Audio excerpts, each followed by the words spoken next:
Hello, hello, hello. What's good, everybody? It is Thursday night, so it is time to get right back into it. We're talking all things Poker Face, episode 6, exit stage left. And the two coming down and riding the stage with me, of course, we got the one, the only, Titania Undercover. What's good, AK? And you know it, man. We are here. We are in disguises. And now we just going to be, doing some randomness.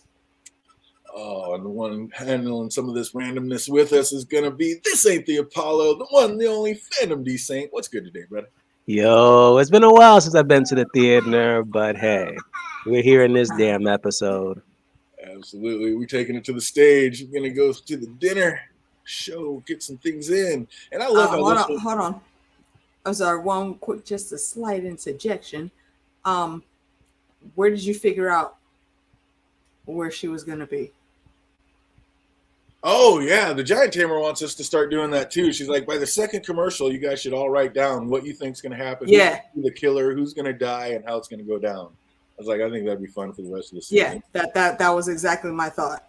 Absolutely. Yeah, it'll be a cool one. But yeah, I didn't know what. I thought she was going to be a stagehand, but yeah, I didn't realize what was going on. But she ended up being. Well, technically she was. Yeah, that's what I thought, too. Yeah. She was back there to work on whatever they told her to work on. I thought she was going to be like a janitor.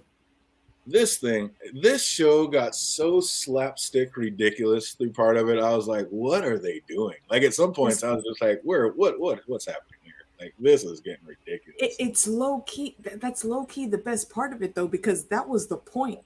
There's these two ridiculous ass people going through this nonsense and look how it ends up.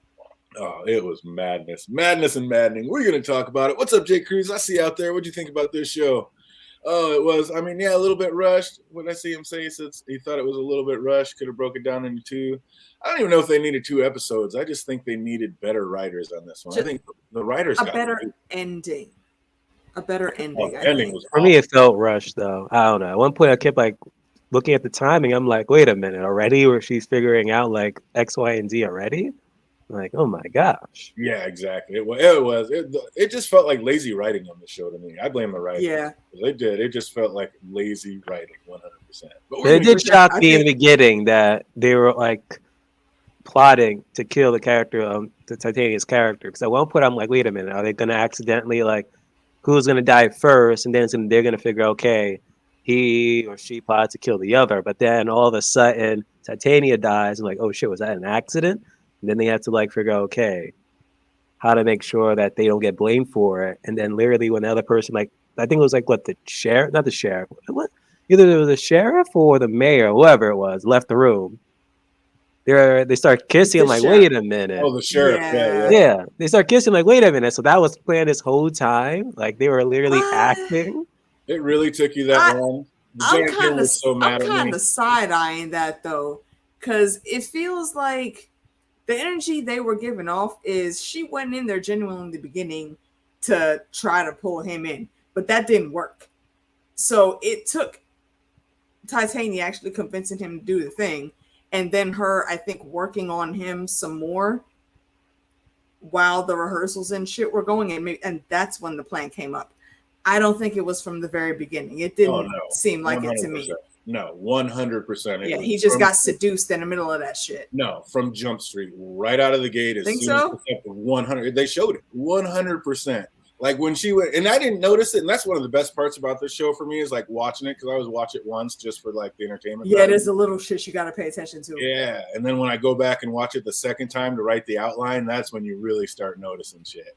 And because I'm pausing it every 30 seconds to write stuff. Yeah. And right out of the gate, it showed us, because when she was going, he said it right out of the gate. He said, he's like, slow down, you're kind of overdoing it, you're overacting, you're too. And that was because they were doing that. You're right. They were doing that for I forgot Ava. about that. That was all just a show to get her to do that. So no, it was done from Jump Street. He married her. That was her plan to marry him. Yeah, that's right. Freaking old girl called that out. Yeah, their co-star called that out. Yep. Okay, I didn't put that together before. So, the whole thing was planned from Jump Street, which drives me nuts. How are you going to dump this beautiful, goddess, rich billionaire for later when this washed-up has-been? Stop it. It is Ellen Barkin, so come on. But you were literally a kept partner though. Oh man, I don't like know. What the hell's wrong with you? It was, yeah. And she's sexy too. Come on, man. Beautiful. This whole thing was mind-boggling. Just killing me. We're gonna get into it. Poker Face, episode 6, Exit Stage Death. And we start off with Ellen Barkin. So right away I was in. Like, I'm loving all the cameos this show brings. It's definitely the best part of the series to me. It's like, are you kidding me? We get a cameo from the #1 super influencer of all time, none other than Titania making a scene. Come on. I was all in. As soon as I saw her name in the credits, I said, oh shit. I know it's about to be some drama. I knew it. So I couldn't even put my finger on it at first. I had to look. I was like, where do I know this girl from? Yeah, me too. It was like, before she was about to die, I was like, she looks way too familiar. Then I was like, oh shit, don't not tell me that's freaking Titania. Y'all gotta pay attention to the names. Yeah, I think she had like third or fourth name billing in the credits. Now, I try not to look at the credits just in case I notice an actor or an actress. No, then I'm just anticipating said actor or actress like throughout the entire episode. Hold on. Explain that, Jake. You talking about DJ shirt? Oh, the Titania connection. He's just bringing it in because I hate Stranger Things and he loves it. That's just our little inside joke with each other. Oh, okay. I mean, yeah. I mean, fair enough. I dig Stranger Things too. I'd love to talk about it with y'all. But yeah, it's this guy over there, DJ. I know, but it's this dude over here spinning the records and trying to ignore all the good shit. I watched that first season and hated it. I'm like, nope. Everybody else loved it as usual. I was on the other side of it. I was like, this is awful. Kids making out in the bathroom and shit. I wasn't in for it. But yeah, they could have made sense. I don't know. I gotta rewatch season 1. If I don't see no kid making out in no freaking bathroom, you're going right back to that season. You're going back to that Steve. Everybody else talked over it. It drove me nuts. It's Nancy and Steve though. They're teenagers in high school. No, that's what they do. They weren't teenagers. They were still grade school, I think. They were teenagers. What are you talking about? Are you talking about Mike and 11? Yeah. That was literally one kiss. That was enough. Like just a peck on the lips, and that was it. Are you sure you're talking about Stranger Things then? Because that first kiss literally lasted less than a second. I did not need to see two little 12-year-olds making out in the bathroom. I don't know. It was just. But even at 12 though, that's middle school. Yeah, I was just irritated with the show already, and I think that was just a straw. I just didn't like it. Everybody loved the callbacks and the '80s throwbacks, and I don't know. It didn't put it together for me. I don't know. Like I said, everybody else loved it as usual. I was on the other side of things. But we're gonna get back into this one. We're talking about Poker Face, and what's not the best part of this show, I think, is like the writing just gets downright lazy at some points. Like this show was killing me. Like maybe because this came off of the best previous episode. Yeah. So I think that's what got it really. Possibly. Expectations were high. I think it could be something to do with it. Because last episode was my favorite episode, and this one might have been my least favorite. I was just by the time when she was talking to people on stage while they were giving their monologues, I was like, "Are you kidding me?" Like somebody kicked this woman in the face, just get her away. Like it was driving me nuts. I was like, "What is going on?"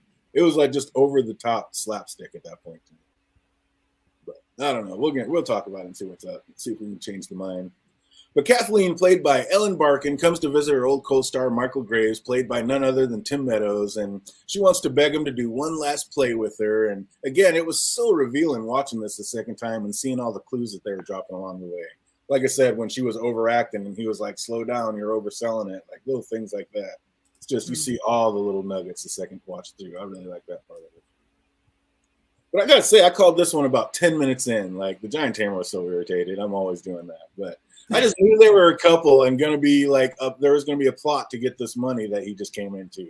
And what I don't get is why. Like you just landed this young, beautiful, brilliant fucking billionaires, and you want to kill her off for a well past her prime acting hack of your past? Like, come on. A bitchy ass part of your past. Yeah. She literally was walking around looking like Theater Karen.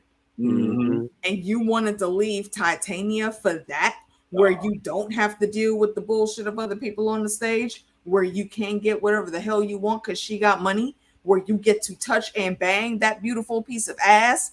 I mean, I know that sounds crass, but look, I'm just calling it like I see it. That was a stupid fucking decision. Yeah.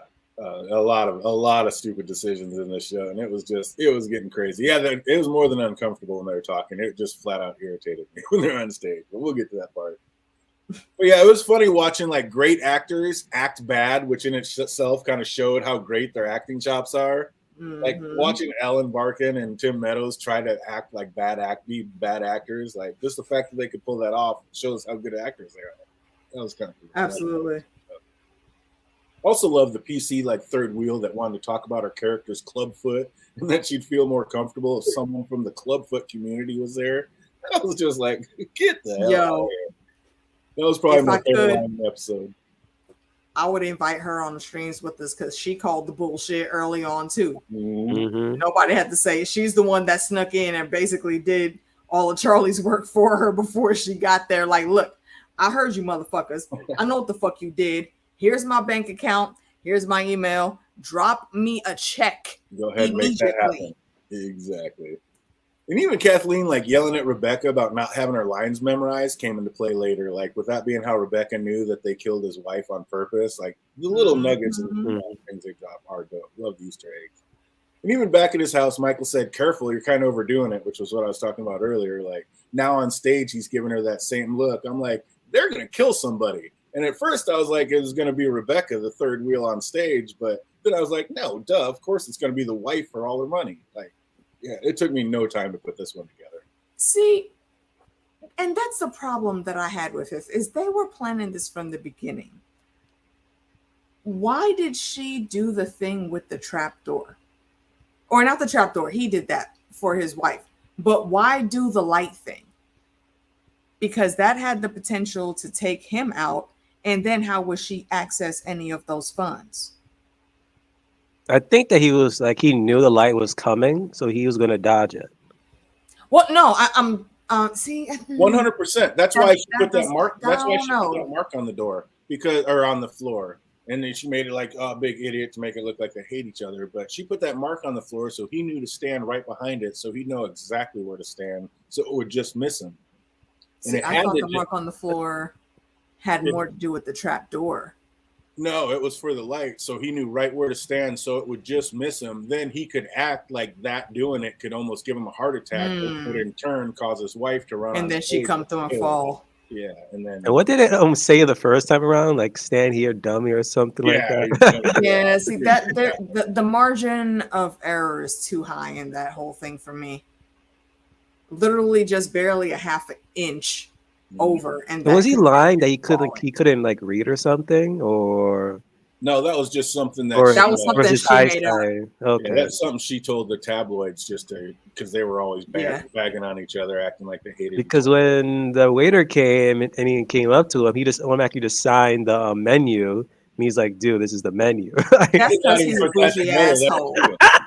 No, that had nothing to do with him not being able to read. He's just a bougie asshole. Yeah, I thought that's how I took it. I thought he was just a cocky dig, like can't even be bothered to read anything. He's like, "Oh, of course, you just want my autograph. Here you go." Exactly. I kind of took it like that, but I like that twist. Like maybe he really can't read because he said it's on my Wikipedia. It's got its own headline. So, like, that could have been a thing. Or how would he know that it's on there if he can't read? So who knows? Yeah, they would have had to tell him down to that a little better. I like that little twist though, man. I like that he can't read. That's why he signed the menu. That was amazing. Oh man. But I also like to play on words. Like when Phil says, "I'll make it as safe as I can," and Meadows is like, "Don't knock yourself out, Phil." Then later we see during the play that he literally knocked himself out, but he didn't do it. We see they had something to do with that. So yeah, they'd put all the pieces of this puzzle together later. Can you highlight Jake's last question there? Or it was more of a comment than a question. But I agree with that. That's why I thought that both their plans just seemed so convoluted. Like that was barely a 15-foot fall. Even if the mats weren't there, she should have only like twisted her ankle or something. That's not far. No, yeah, that 15 feet. And she went straight feet first. So yeah, she would have. Yeah, exactly. So even with heels on, her legs would break her fall before she fell over. Mm-hmm. Yeah, she wouldn't have died exactly. She just got hurt.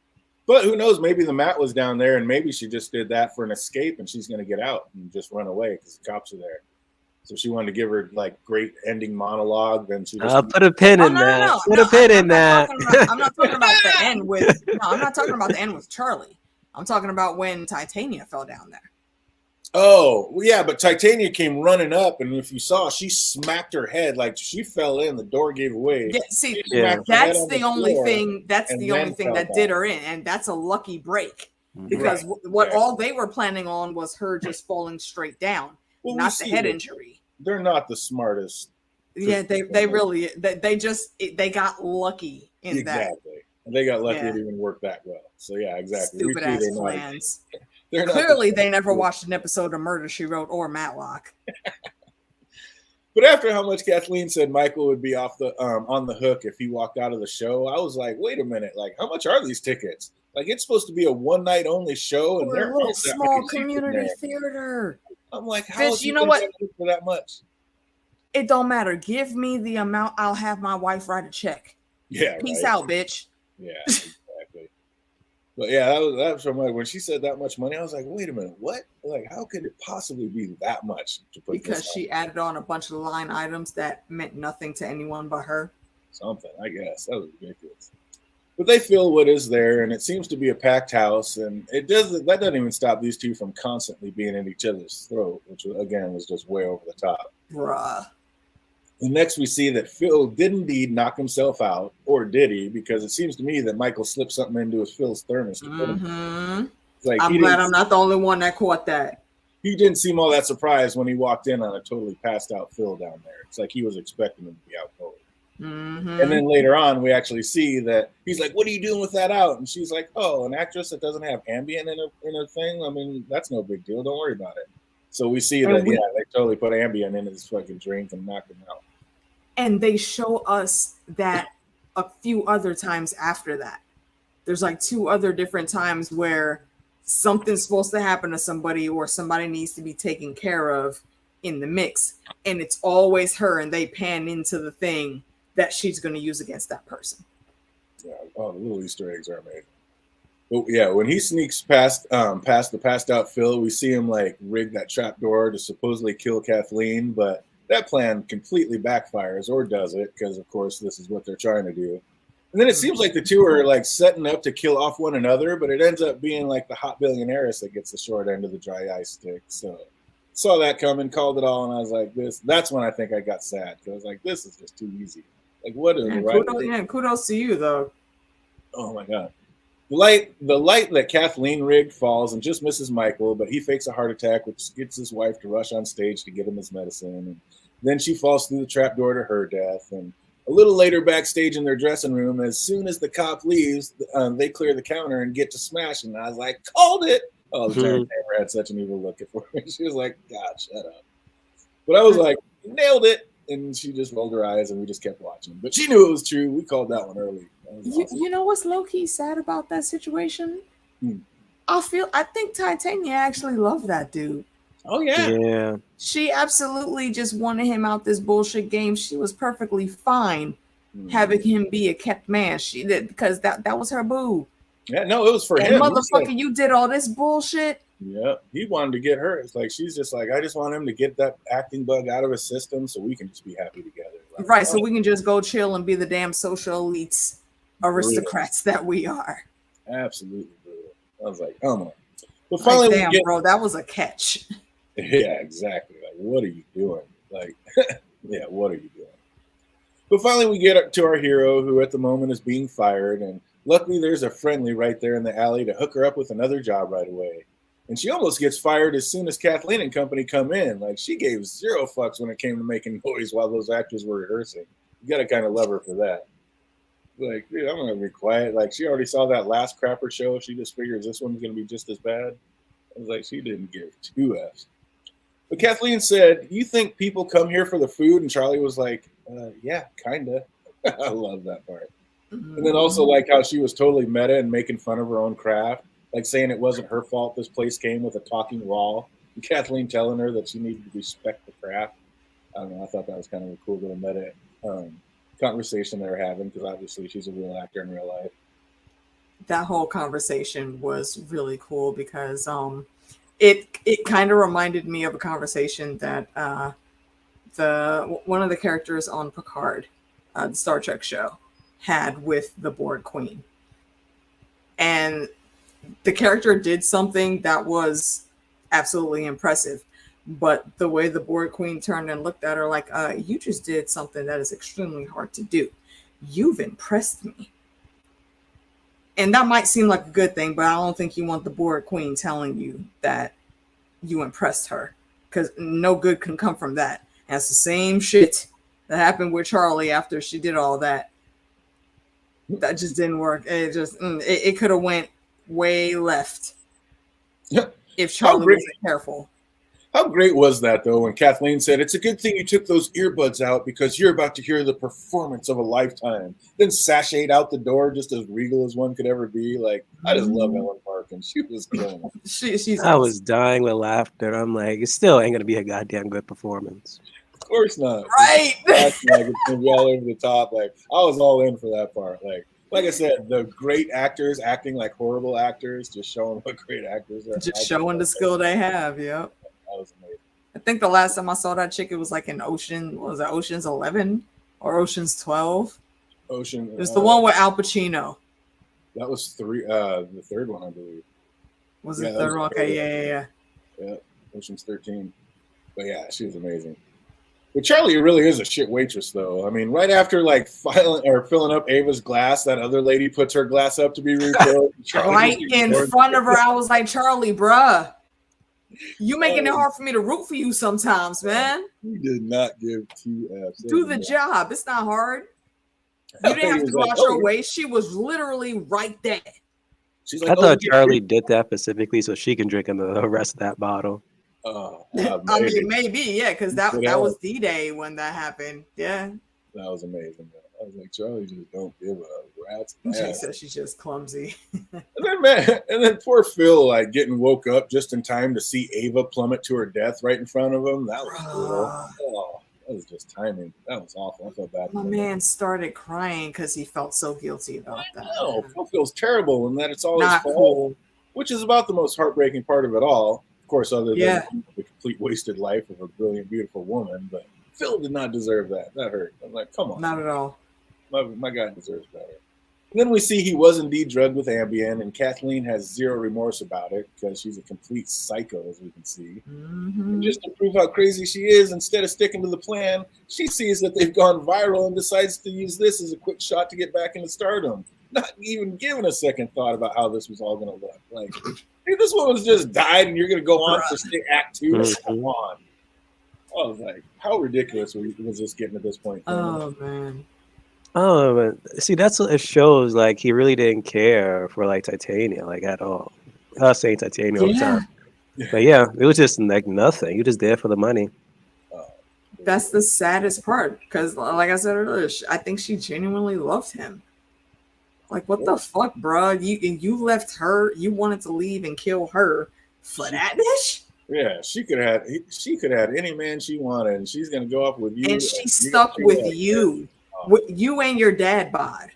Brutal. I know he was up after dad bod. It's like bro, like they say, you don't fuck down, you fuck up. Bro, who was she truly in love with? She was fucking down.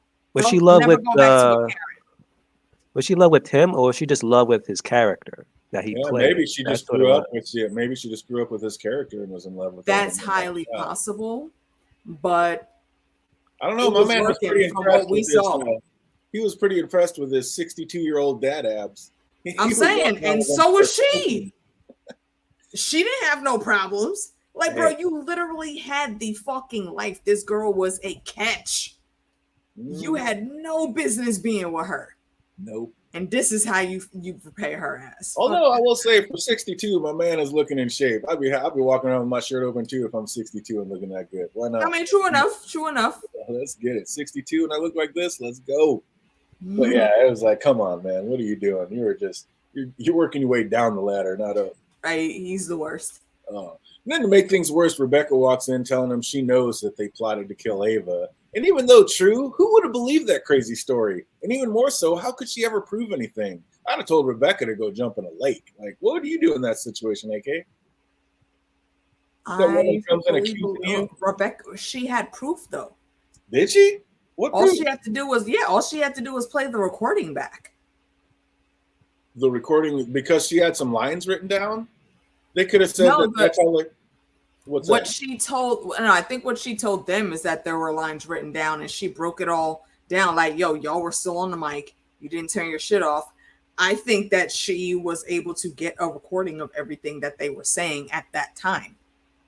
Because a lot of times in theater, when the play is going through, there are audio recordings, being recorded.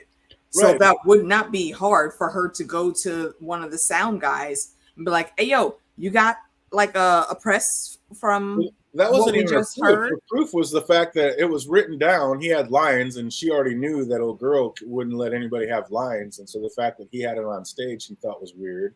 And then she goes in and steals out of his coat. What's she doing, taking stuff out of his coat? But she steals the lines out of his coat and goes, oh, these are the lines written down. That's not proof. They could explain that off. You're not going up for murder just for that. And then she said, well, you guys are so lazy, you didn't even switch the lines. That was because all they do was read.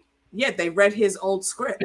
Right. From the TV show. And even still, they could have said, yeah, that's how we stay in practice, or that's how we gear up for a show. That's just our own little weird thing we do, like, before we go on stage. There's so many ways, like, that is not proof. That's what I'm saying. That's what I'm saying. I think her ace in the hole wasn't just that she had put 1, 2, and 3 together. I think it was that she had that sound recording, and if they did not run her money, that recording would have been getting to the proper authorities, and she probably would be collecting a rewards check. Maybe, I don't know. I would have been the recording. Just saying that's a possibility. Yeah, for sure. But I would have been like, we said that. We run these lines all the time. It's our own little superstitious thing we do when we're on stage together. Like, they could have said anything. I just don't think. But they weren't on stage though. That's the thing. They were backstage. The mics were supposed to be turned off. Right. That's what I'm saying. If they were doing, what she told the woman was they were rehearsing lines for another play, or they were running lines for another play. So she could have told the authorities that's just something we do to keep ourselves sharp for right before we go back on stage. Like, I just think there's a million excuses. Nah, I don't think. And I'm saying this from experience as a theater kid. I'm saying you don't run over lines from a play or a movie you did beforehand when you're in the middle of the current play. Of course not. That's not a thing. But I don't think it would have been enough to charge somebody for murder over it. Like, yeah, you're right. That's not how it would work. But you could use it as an excuse, and I don't think anybody could unuse that as like, nope, that's not true. You're going to jail for murder. That's why I think she had proof. But see, and these are the questions that we'll never get answers to, because we don't get follow-ups on these things, unfortunately. Especially with this one, it ended so abruptly. I think we needed to have that little extra bit of closure. Yeah, I think the writers were on strike from this episode or something, and they just got lazy, and somebody's like, here, we'll just go fade to black, and that'll be the end of it. People can come up with their own ending. How did it really end? I was like, yeah, it just seemed like lazy writing to me on this one. Jake said, feed her some peanuts. Well, that's just rude. That was the goal. What's that? That was their goal. Oh, absolutely. I mean, true enough, yeah. Charlie to the rescue. Charlie being Charlie starts looking for clues to prove Phil's innocence, and it doesn't take her long to find it. The pre-show checklist shows that Phil did indeed check the trapdoor bolt. And then Charlie mistakes this for Kathleen being the target, and she goes into, like I said earlier, just a total slapstick spoof on trying to talk to Kathleen while she's on stage performing. Like, that was so ridiculous. Like, literally trying to talk to her while she's giving her monologue on stage. I'm like, what are they doing? Like, it just kind of started getting annoying at this point. Yeah, she should have known better. She honestly, I think, would have gotten a better response if she would have held up a sign, or if she really wanted to let her inner Charlie loose, just start making a scene in the audience in front, like right directly in front of the stage. Yeah. Stop the whole damn play in the shenanigans. Call the shit out then. Like, drop the curtains. Just drop the curtains. Like, oh, you think she's really gonna die? You're worried. She's the one manning all the shit backstage. Yeah. She could have easily did that. Just stop it. Just hit the curtains, close it, and be like, you need to get off stage. These people are gonna kill you. But obviously, the woman wasn't worried about it. It's like, Charlie, who are you? Like, you have no power here. What are you doing? Like, that just started killing me. And while arguing in the fridge, Kathleen lets it slip the one piece of that Charlie was missing, the light being rigged. Like, once she saw that, she had it all. And what the fuck was Charlie doing walking around during the play talking to the actors while it was going on? Like, that was just killing me. But like, Charlie, who do you think you are? You have no jurisdiction, no authority, just walking around like you own the place. Like, if I was Rebecca and she pulled that on me, I'd have told her she could just, I'd have had her escorted and out. I'm going to say this as, I think maybe a twofold statement.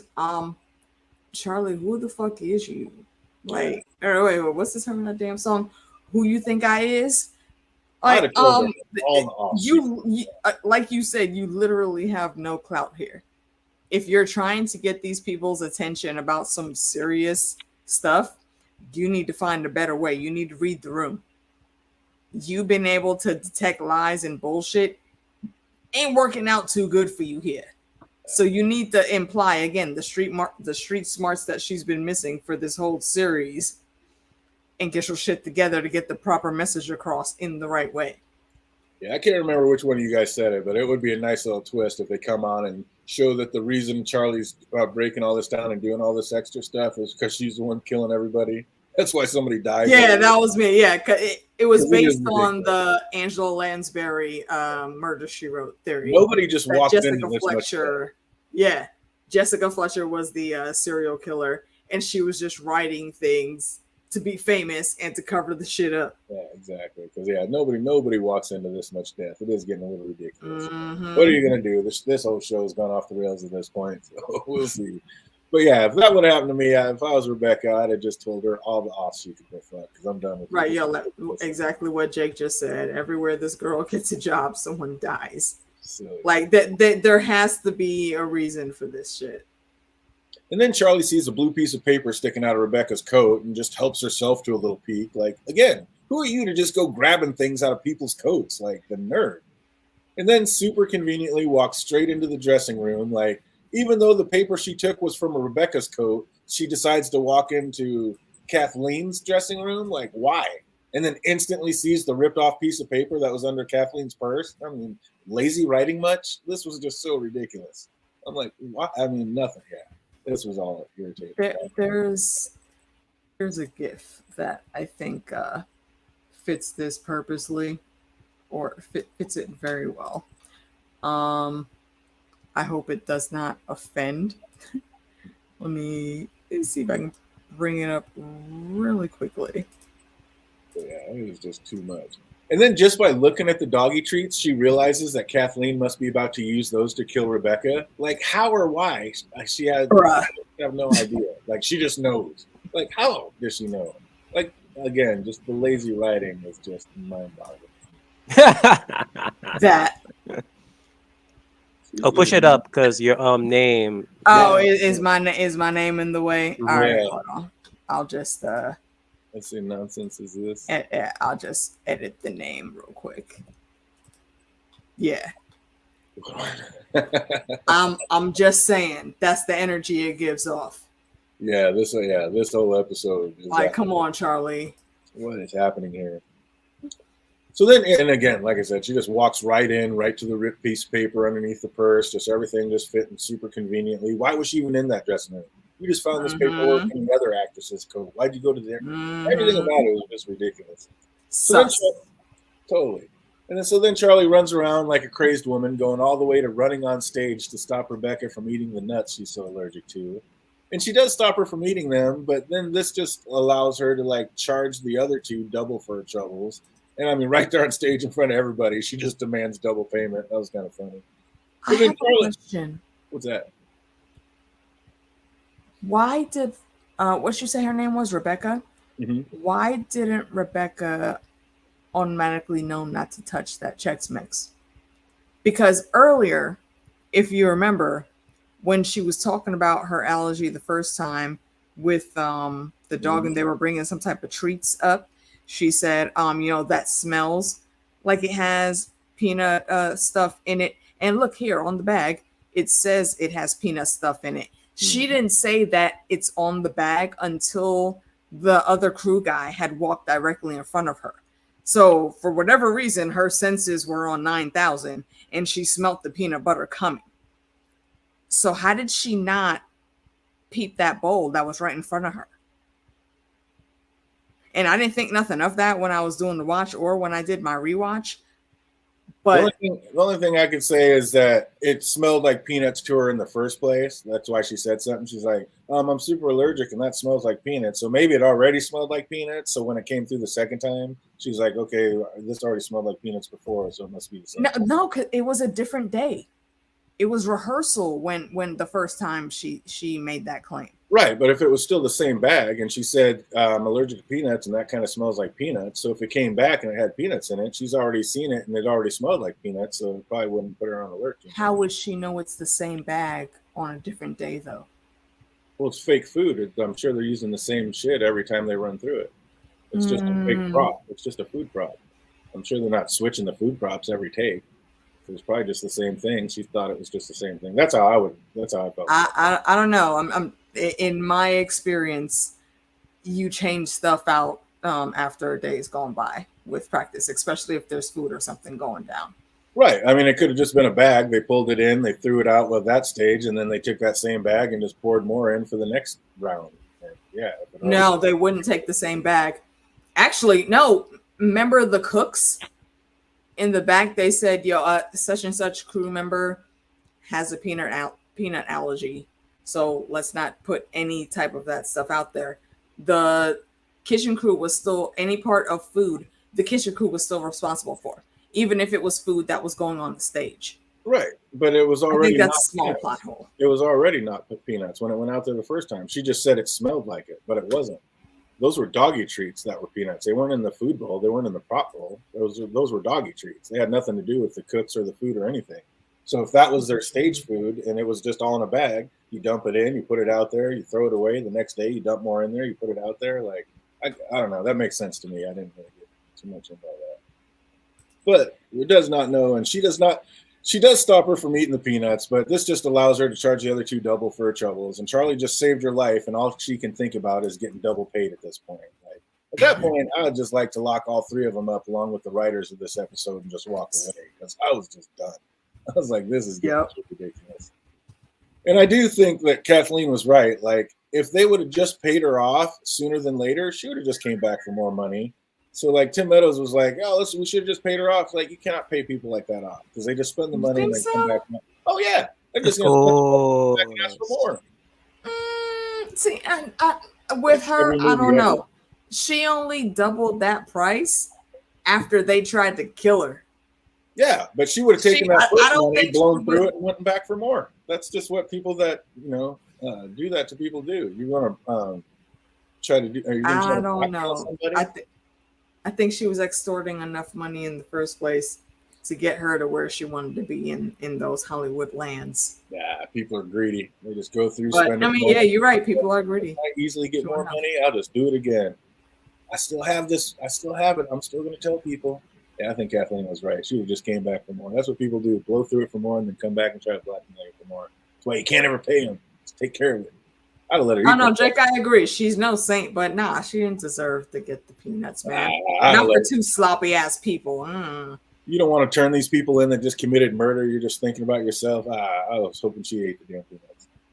I can't believe after her latest experience with the dogs that she actually stole Kathleen's and took it with her. Like, I thought Charlie hated dogs at this point. But nope, she's going to take Kathleen's and keep it with her. So deep down, Charlie is really just an animal lover. Okay, I mean, that dog wasn't racist, though. Yeah, that's true. Oh, so funny. I can't believe I looked up and Charlie had that dog in her hands. Oh, she gonna steal the damn dog. That's messed up. But before she left, she set up a special recorder so the police officer could basically hear the confession. And then she bounced before she could get arrested for stealing the dog. That poor puppy's gonna be looking for its mama. Sad. But after seeing what's up? I said I don't think so. I think it likes Charlie well enough. That puppy seemed we'll happy. See if she has him next episode, though. After seeing the gig is up, Kathleen decides to go out on her own terms in grand fashion, and she finally gives the performance of a lifetime and then exits stage south, ending in the same way she plotted Ava's death. And then the writers are just like, yeah, we got nothing. We're just going to go ahead and end it right here. Fade to black. I was like, what? Yo, as soon as the screen faded to black, I was like, no, you motherfuckers did not just blue ball us like that. Like, bro, come the fuck on. What? Just went soprano style and just fade to black. End it. Also, though, I will say, I have to appreciate, what's her name, Kathleen? I have to appreciate her petty, because she saw the writing on the wall and she was not about to take that rap at all. So that's left all on him now to deal with in the aftermath. Oh, yeah, exactly. I mean, which he deserves. I mean, he's the one that was married to her, and he's literally the one that killed her by that trap door, so he does deserve to deal with it. But, I mean, it was a girl's like plan, but you're the one who brought it to fruition and made it happen. So, yeah. See, but there's a case to be argued though by his lawyers. You know, probable cause. If you can put enough doubt that someone else did it in the jury's minds, you can still get away with that shit. And they're feeling guilty enough to kill herself. He's the grieving spouse, so he's getting all that money to afford them high class lawyers that will get him off of that shit. Yeah. Could be. Yeah, and he's going to have all the money to pay for it, too. So, yeah, I don't know, Cruz. I don't know about that one. Giant Tamer just got through watching the old Jeffrey Dahmer series. I mean, he deserved it. He deserved it. So there's some people out little there. Bitch ass deserved it. I don't know about Ted that. Bundy. I don't know. I absolutely think she killed herself. Yeah. She did that shit on purpose. It's open-ended there. I think she had the mats down there and she used it as an escape route. She's the one who came up with this plan, so she had an out. She just got out. She gave the performance of a lifetime and then bounced. Not because she could never, ever, ever do that shit again. And this is when we know this is how she thrives. She is desperate to get the spotlight any way she can. That she wouldn't have been able to stay away. So I think she's dead. Yeah, she gone. Absolutely could have. So what do you give this episode, Phantom? 1 out of 10. How'd you feel about it? A 5. I'm at about a 4. I hated this one. I was like, the only reason I'm giving it a 5 because it made me laugh when he drew a signature on the menu. Only reason. There was a couple good spots, definitely, but not a whole lot. But yeah. Do people actually come here for the food? Yeah, kind of. I mean, low key, right? Because it ain't for the acting. No, yeah, exactly. It's like it's not my fault. This place came with a 4th talking wall. I was like, yeah, I'm saying though, just an altar. Like, yeah, that whole part. I mean, that is one thing we could always say about Charlie. Charlie does not mince words. No, she keeps it real. I'll give it that. She keeps it real and tells the truth every damn time. Like legit, if they ever gave Daria a real world like grown up TV show, her ass should play Daria. Because if you remember that show, like I remember that show, Daria was the realest motherfucker walking around in the 90s. Give her some glasses, absolutely. Son, I'm so here for adult Daria. Seriously.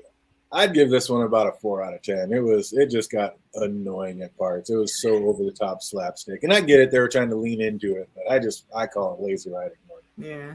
They just couldn't. I'm gonna be slightly more generous, I think. Like Phantom, you say you gave it a 5? Mm-hmm. All right, yeah, I'm gonna go with like a 5.60. It's like I'm gonna give it just a few extra points. Just a little bit of extra points because there were some chuckle moments, and I like to laugh, so I appreciated the chuckles. I appreciated the petty, even though being petty is supposedly supposed to be wrong by social norms. Sometimes petty is warranted, and I'm a fan of that. So I appreciated some of the petty that I saw in this episode. I mean, some of it was great. Like I said, the great actors acting like bad actors kind of showed what great actors they are because it made it so believable, that kind of shit. Kathleen, like, just sashaying out the door after that ridiculous little back and forth with Charlie. Like, there's definitely some. You know what? Some of it was just ridiculous. This was another Scooby-Doo episode. Kind of. Just like the other them, I would have gotten away with it too if it wasn't for you meddling kids and your damn dog. Yeah, absolutely ridiculous. Charlie's never gonna let it go. No, I'm here for it though. We're gonna see what we remember about the show. We got just a couple trivia questions. If you're watching right now, put them in the comment or in the chat box. If you're watching later, put it in the comment section down below. What was the name of the TV show that made those two so famous in the first place? Pinche cabrón. I'm picturing and hearing the freaking theme song that they played in my head right now. Was it something cowboy? That is incorrect. No, I know. Damn it! I know it was a cop show. That's awesome. I remember that. Indeed, a cop show. What was the name of the TV show that first made these two so famous? Fuck. You know that answer? Put in the chat box if you're watching later. Right in the comment section down below. When Kathleen Ellen Barkin yelled at the third actress, Rebecca, Tim tried to comfort her by saying, "Don't worry, you've already lasted longer than who?" John Stamos. Hey, there we go. Nice. Everybody remember Uncle Jesse and his fly-ass hair? Come on, man. There we go. What wrong name did Kathleen keep calling Phil, the stagehand? Oh, shit. Damn it, it's on the tip of my tongue. Was it Bill? It was Bill. Well done, you. I knew it rhymed. I remember that. You absolutely kept calling Phil Bill. Nicely done. 2 for 3. Here we go. How much did Kathleen say the dead fee would be if Michael walked out on the play? It's a 200,000. 200,000. Teamwork. Well done, you. Nicely done. Who did Kathleen threaten to tell Michael's wife about that would break up his pre-night? Oh, China with a Y. China with a Y, 100%. Oh, is that the WWE wrestler or something right there? No, I think she was referring to Black China. That's what I say. Isn't she talking about Rob Kardashian's ex? Yeah, that's what I think. That's who I think she was talking about. Look that up, fandom, if you don't know who that is. You'll see. Here I thought it'll be the wrestler, since that's not really, that's like more modern day than back in the day, really. Absolutely. You're close, Jake, but not quite. You are very close. Yeah, very close. Ah, okay. Yeah. What was the name of the play they were performing? Oh, shit. Mm-hmm. What was the actual name of the play? Don't remember that. Oh, that was a good one. Where were they performing the play? That's a little bit of more of a deep dive. You had to actually look at the signs that were all around the place. Yeah, it definitely is. I don't remember. I got nothing. Fandom's on you, damn it. They showed the name of the place, multiple points on multiple different signs. And do you remember what the name of that place was? Negative. Right in the comment section down below. What was the special entree being served? Oh, that's a huge deep cut. You had to read the sign as they walked by. What was the special entree being served at the theater for dinner that night? Some type of shrimp or seafood dish, maybe. Good guess. Or chicken, steak, beef stroganoff. Getting colder. Oh, anybody remember why did Charlie get fired from the first waitress job? Why did Charlie? She was horrible. She was horrible. It wasn't like she ate somebody's bacon because they were ignoring her, and then there was something else she did. I don't remember, but yeah, you can't just eat somebody bacon. They were ignoring off their plate, bruh. Dude, so you're there and they're ignoring you. You just reach down and take some bacon off the plate. Right, that's when you walk away and you just go to the next table and then circle back, man. No, that's when I walk over from another table and tip her $20 myself and tell her how amazing that was. That she just. I mean, yo, true enough, but that's what probably you and I would do. I'm talking about Charlie. You leave that table alone, go handle the rest of your people that are actually being good humans. Then you go back to the fuck shit people. Absolutely. That's incorrect, Jake. Good guess. Oh, that's definitely going to be on there. But yeah, you're close enough. She threw a dime at a customer and ate another customer's bacon. Yeah. Absolutely. Good enough. That was awesome. What city was on Charlie's shirt when she got fired? Oh, shit. What shirt was she wearing? California? Nope. My hometown. Cleveland. Oh, Seattle? Your hometown. Nope.